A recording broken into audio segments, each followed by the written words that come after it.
And then, of course, I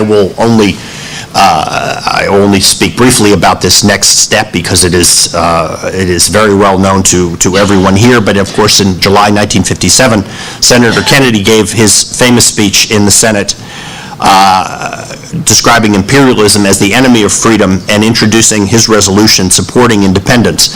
Of course, that resolution caused a lot of consternation among our allies and to be honest, among many American officials as well. And of course, 5 years later, Algeria was indeed independent.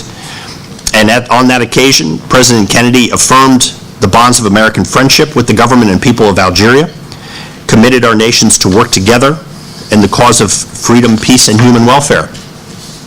And of course, right around that time, President Ben Bella traveled to New York to raise the Algerian flag at the United Nations. And it's worth noting, when he arrived, he spent 2 hours in New York meeting with Martin Luther King Jr., the American civil rights leader, which I just think is worth noting because in fact today our compatriots back in the U.S. are celebrating Reverend King's birthday today.